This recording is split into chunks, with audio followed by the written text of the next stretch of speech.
लिए परमेश्वर ने कहा जो विश्वासी होंगे उनका वंश बचाया जाएगा। तो वंश कहां बचाया जाएगा? स्वर्ग में कि नीचे? क्योंकि वहां तो कोई वंश नहीं है, वहां कोई शादी नहीं है, वहां कोई एंगेजमेंट नहीं है, वहां कोई डॉक्टर नहीं है, वहां कोई मरीज नहीं है। तो वो अनंत जीवन जिसकी प्रतिज्ञा परमेश्वर ने वचन में की है वो एक्चुअल में धरती पर ही शुरू होता है।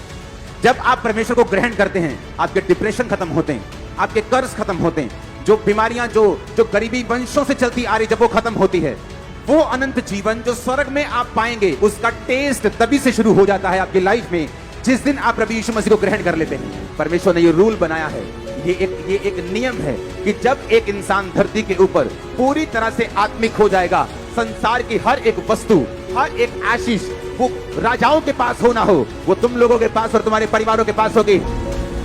आमीन। ऊंचा ये ब्लेसिंग तुम्हारी है चर्च। पहला प्यार याद कर, जब तुम परमेश्वर में आए थे तुम चर्च मिस नहीं करते थे। जब तुम परमेश्वर में आए थे तुम मीटिंग्स मिस नहीं करते थे। जब तुम परमेश्वर में आए थे तुम्हारी प्रार्थना कितने घंटों की थी। जब तुम परमेश्वर में आए थे किस लेवल की पवित्रताई में तुम जीते थे। जब तुम परमेश्वर में आए थे किस तरह से तुम प्रार्थना करते थे, किस तरह से तुम वर्शिप करते थे, किस तरह से तुम रोजे रखते थे। अब परमेश्वर तुम्हारे खिलाफ ये कहता है कि स्मरण कर तुम कहां से गिरे हो। स्मरण कर तुम टीवी नहीं देखते थे, स्मरण करो तुम फोन पर नहीं थे, स्मरण करो तुम कहां से गिरे हो, स्मरण करो, याद करो तुम्हारी जिंदगी आत्मिक जो पहले साल मसीह में थी, जो दूसरे साल थी, या जब तुमने असल में तौबा की, जब तुम्हारी जिंदगी वैसी थी तब कैसी थी। परमेश्वर ने कहा याद करो तुम कहां से गिरे हो। शैतान ये चाहता है अंत के दिनों में